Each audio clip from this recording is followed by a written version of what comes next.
Oke, mari kita bahas tentang The Great Emu War. Nah, jadi di judul ini emu. Apa itu emu? Emu di sini itu hanya nama dari seekor burung bro, dan lucunya dari kisah ini, militer yang memakai senapan mesin kalah melawan sekelompok burung emu ini. Jadi ceritanya gini, setelah Perang Dunia I, banyak veteran tentara Australia diberikan lahan pertanian oleh pemerintah di wilayah Australia Barat.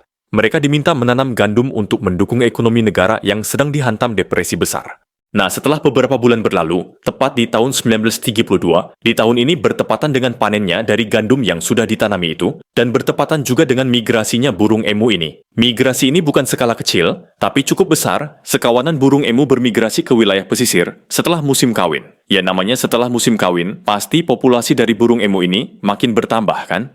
Nah, terus, pas waktu datangnya sekawanan burung emu ini dengan jumlah yang banyak, emu-emu ini menemukan ladang gandum yang subur yang sudah cukup untuk dipanen. Alhasil, emu-emu ini menerobos pagar-pagar kebun gandum milik si veteran militer. Dan masalah pun bermunculan, gandum-gandum banyak yang hancur, kelinci-kelinci juga ikut masuk karena pagar sudah rusak, dan kelinci-kelinci itu pun juga makan sisa-sisa gandum yang sudah roboh rusak itu.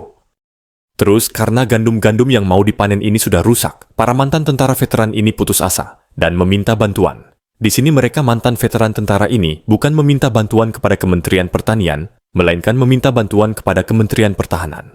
Selanjutnya setelah minta bantuan, permintaan tersebut disetujui oleh Sir George Pearce untuk membantu para veteran militer dan juga untuk sebagai kesempatan latihan menembak untuk para tentaranya.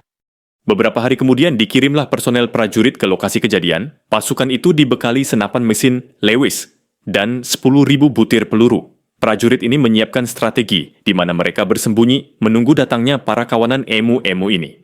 Dan kalian tahu, hal yang tak terduga terjadi, ternyata para kawanan emu-emu ini memiliki taktik gerilya, yang artinya mereka tidak berkumpul dalam satu kelompok besar. Mereka pecah menjadi kelompok-kelompok kecil saat ditembaki, dan lari ke segala arah yang membuat kesusahan para prajurit untuk membidik. Jadi si burung emu ini mereka punya ciri khas saat berlari, kecepatannya sangat cepat dan lincah.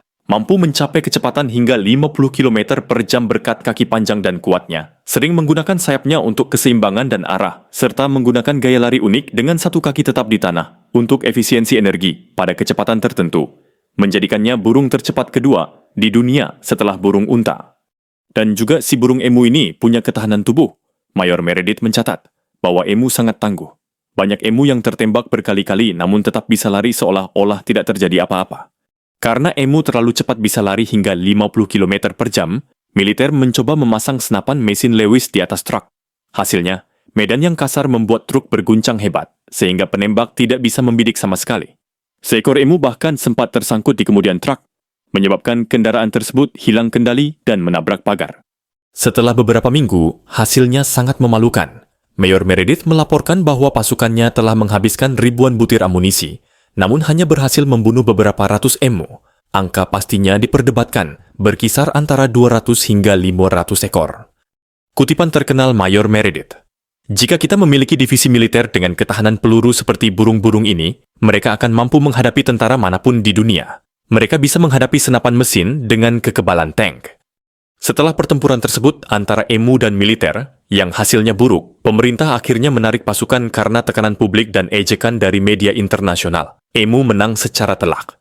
Tapi meski dapat banyak ejekan dari media, ini belum berakhir. Meskipun militer gagal, pemerintah Australia tidak menyerah sepenuhnya. Mereka akhirnya menerapkan sistem imbalan, bounty. Pemerintah memberikan uang kepada siapapun yang berhasil membunuh emu. Dan ya, sistem imbalan ini lebih efisien, di mana para pemburu ini harus membawa kulit emu.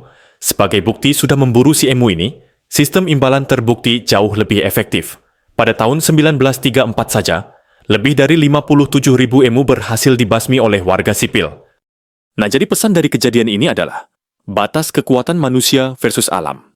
Pesan utamanya adalah demonstrasi yang memalukan tentang bagaimana upaya militer manusia, bahkan dengan senjata modern, senapan mesin ringan Lewis yang digunakan dalam Perang Dunia I, dapat gagal secara spektakuler ketika menghadapi tantangan alam yang tidak terduga dan tidak terorganisir. Nah, jadi itu dia kisah The Great War Emu. Sampai jumpa di video selanjutnya.